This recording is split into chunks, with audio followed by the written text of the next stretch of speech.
Purchasing the right auto policy is tough, especially when they make it so hard to understand.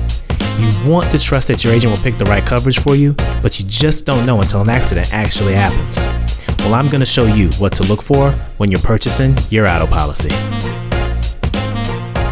Here we can see a basic example of an auto policy. When you're choosing your auto policy, there are 3 things you want to consider. First is coverage, the second is your limits, and the third is your deductible.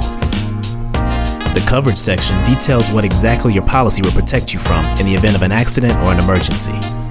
Second are the limits, and that's how much the policy will pay out based off of what happens in the accident.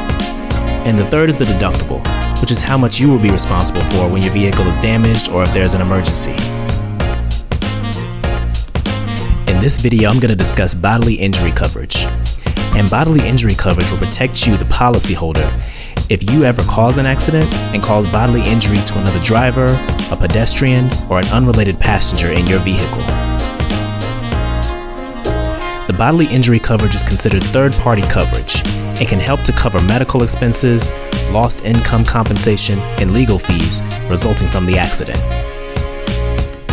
Now, when you purchase your bodily injury coverage, you get to set the limits in which your policy will be able to cover you. And the limit is broken down into 2 parts. A per person limit and a per occurrence limit. The per person limit details how much each individual person can claim from the insurance company after the accident.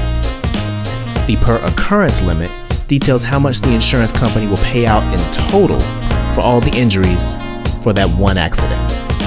So for example, if you're found to be at fault for an accident and your bodily injury limits are $50,000 per person and $100,000 per occurrence, if 2 people were injured in the accident and both of them had medical bills that totaled $40,000, then your policy would have enough coverage to pay for their medical bills. Now let's say if 2 people were injured in the accident and person A had medical bills that totaled $60,000 and person B had medical bills for $40,000. Person A would only receive $50,000 from your insurance company and could sue you for the remaining $10,000. Now let's say 3 people are injured in the accident and they each have $50,000 worth of medical bills. Whoever puts their claims in first will receive the payout until the limits have run up.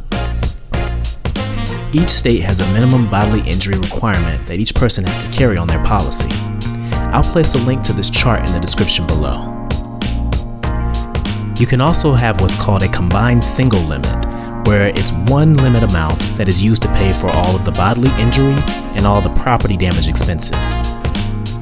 So let's say, for example, you have a $1 million combined single limit.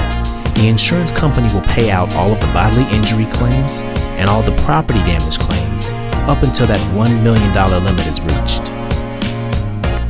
So remember, your bodily injury coverage is broken down into 2 parts. The per person and per occurrence limit.